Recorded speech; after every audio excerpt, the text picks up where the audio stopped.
Ini penyakitnya kita yang paling berat ini adalah kita ini ghaflah, lalai terus kepada Allah tuh, lalai, lupa aja gitu. Lihat makhluk, ingat makhluk, lihat makhluk, ingat makhluk. Ini namanya orang ghaflah, orang lalai. Lihat makhluk, ingat Allah. Lah ini baru namanya orang benar ini.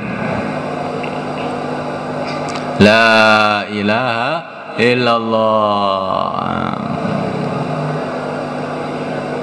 Lihat apa saja, karena semua perkara yang ada di alam semesta ini semuanya adalah tanda keagungan Allah.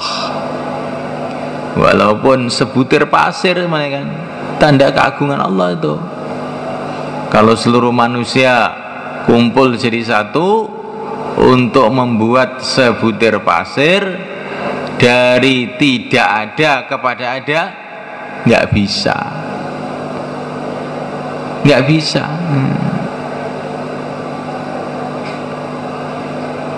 Maka lihat sebutir pasir pun teringat Allah, lihat selembar daun pun ingat pada Allah. Karena selembar daun itu kalau kita pikirkan, oh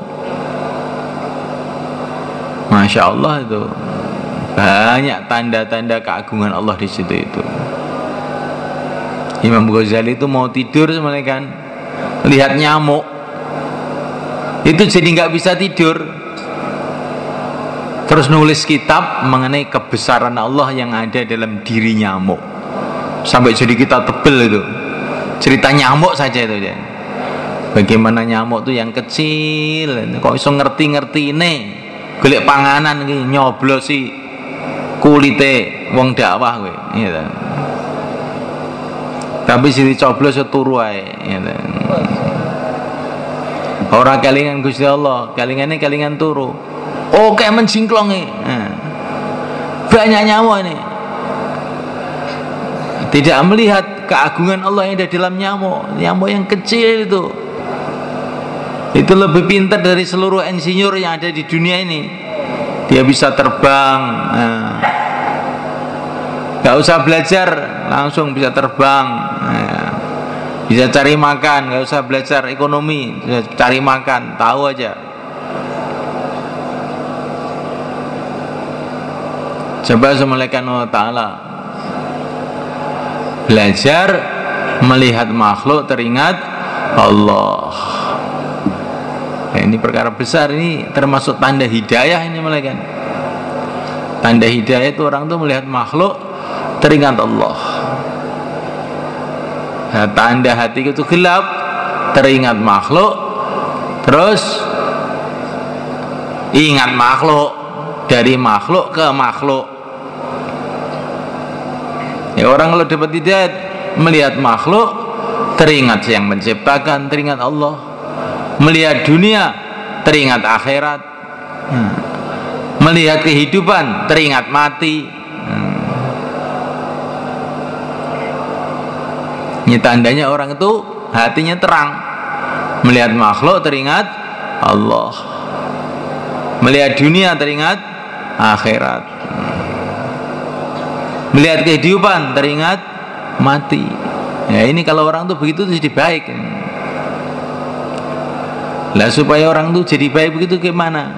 Pertama kali hidupkan suasana dakwah ini, suasana dakwah, biar ingat, dipancing dengan dakwah ini. Dengarkan, bicarakan mengenai keagungan Allah, mengenai kehidupan akhirat, mengenai kematian. Kafa bil mauti wa'idha. Sayyidina Umar itu punya cincin, cincinnya ditulisi kafa bil mauti wa'idha, cukuplah mati itu sebagai penasehat. Ditulis dalam cincinnya itu. Kalau sekarang orang cincinnya ditulis siapa? ya. Ditulisin namanya, ya. Ditulisin nama istrinya, ditulis apa lagi? Apa? Tulisi anaknya, HP-nya gambar anaknya, ya. Gambar istrinya. Akhirnya keluar, ya ingat anaknya, ingat istrinya, nggak ingat Allah lagi. Insya Allah mulai kan? Kok insya Allah? Ini nggak nyambung ini.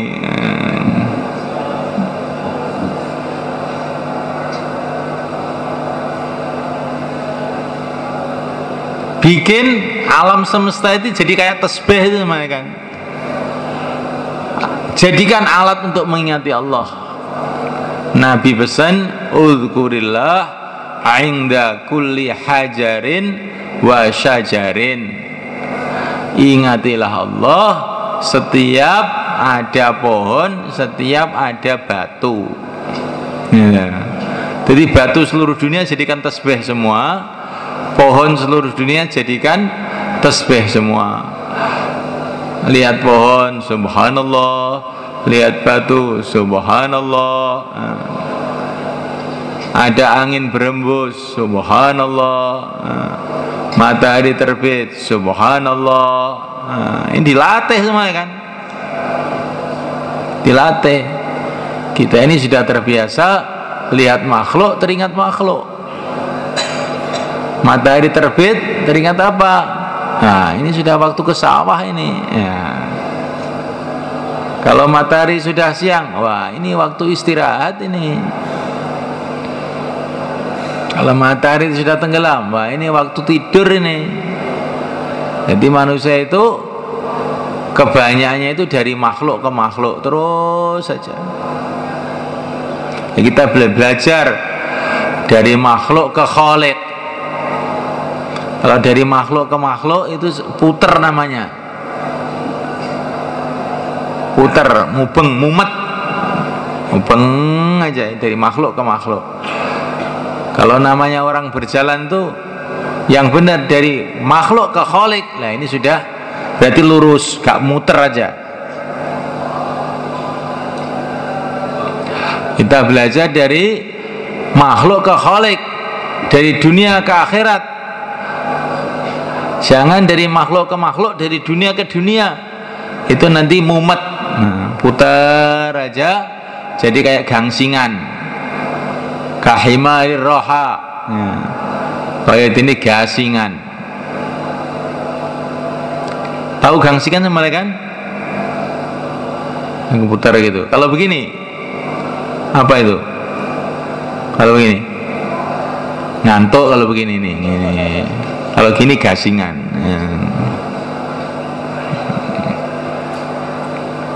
Itu juga nggak ada perkembangan orang ngantuk itu. Gini tak naik turun lagi, naik turun lagi, turun naik.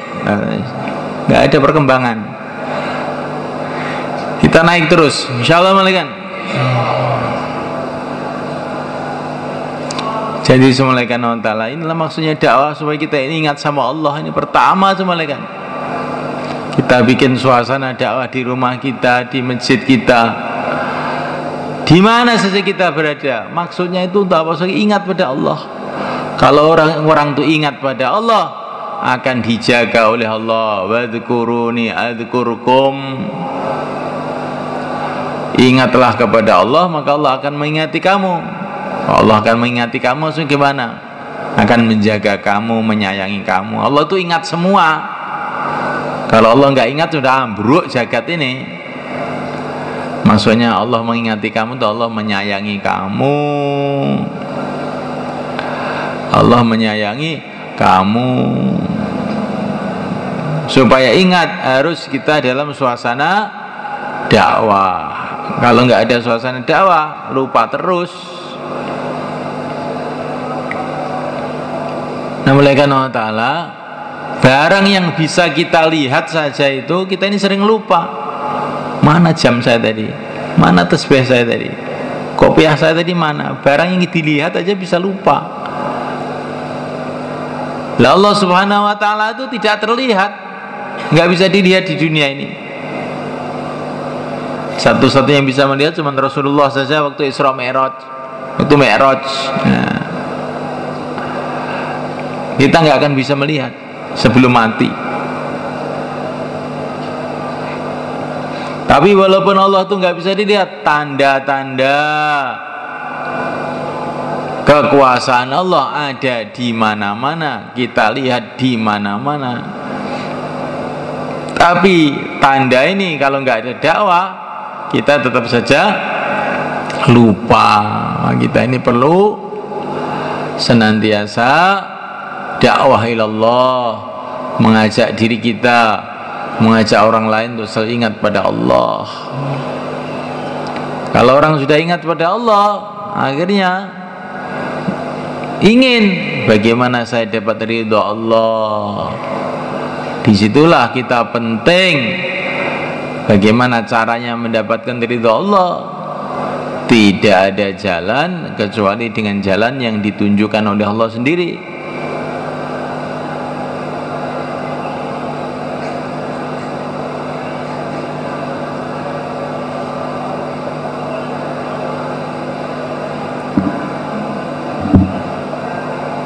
Assalamualaikum.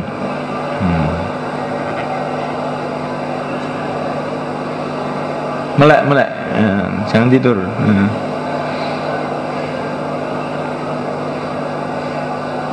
Kalau sudah dakwah, ingat jadinya ingat kepada Allah.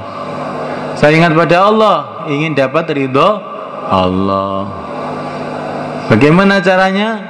Dengan jalan yang ditunjukkan oleh Allah, yaitu jalannya Rasulullah. Maka setelah la ilaha illallah Muhammadur Rasulullah. Untuk apa mengingati Rasulullah? Untuk supaya kita tahu jalan menuju ridha Allah. Kita nggak tahu yang disukai oleh Allah itu apa, yang dibenci oleh Allah itu apa. Nah, itu nggak tahu kita ini. Yang tahu hanya Rasulullah SAW yang mendapatkan wahyu dari Allah.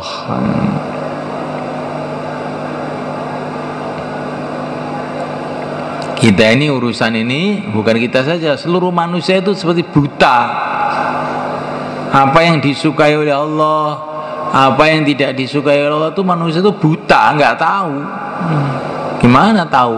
Nggak dapat firman Allah. Satu-satunya yang tahu adalah yang agung Nabi Agung Muhammad sallallahu alaihi wasallam. Makanya ikut. Kullu ma jaa bihi rasulu fahaqqut taslimu wal qabulu. Pokoknya kalau sudah dikatakan sama Rasulullah kita terima 100%, kita terima.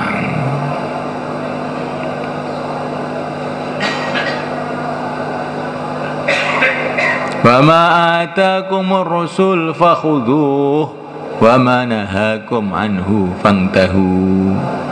Apa yang diperintahkan Rasul kerjakan, apa yang dilarang tinggalkan. Ini kemudahan dari Allah sebenarnya kan. Apa yang diperintahkan kerjakan, apa yang dilarang tinggalkan. Bukan apa yang ditinggalkan Nabi tinggalkan. Oh tidak. Kalau apa yang ditinggalkan Nabi harus kita tinggalkan, nggak bisa makan nasi kita. Rasulullah nggak pernah makan nasi. Apa yang dilarang tinggalkan. Kalau apa yang ditinggalkan bukan mesti kita tinggalkan, itu tidak larangan.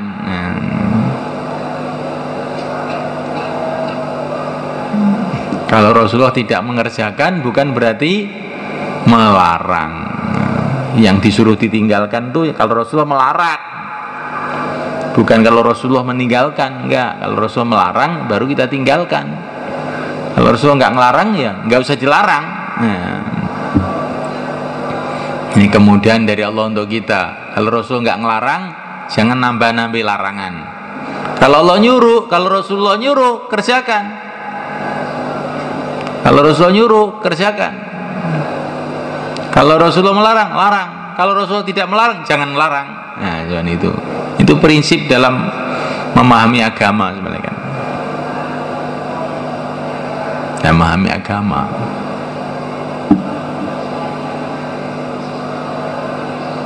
Di melarang itu harus pakai alasan. Nabi ngelarang itu tidak. Kalau Nabi tidak melarang kok kamu ngelarang, itu namanya kamu tuh ngarang sendiri.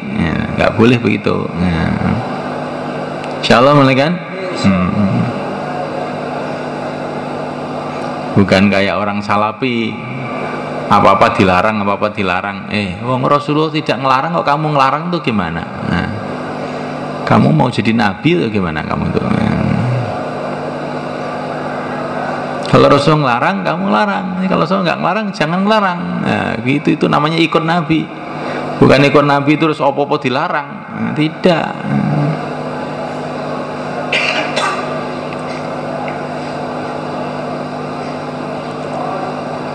Nah, melainkan Allah Ta'ala lah supaya kita ini ingat pada Allah, terus kemudian mencari ridha Allah dengan cara Nabi. Ini bagaimana caranya? Taklim.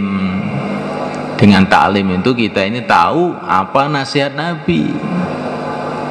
Maka taklim itu dimulai dari kitab Fadilah Amal, itu mulai awal sampai akhir bacanya.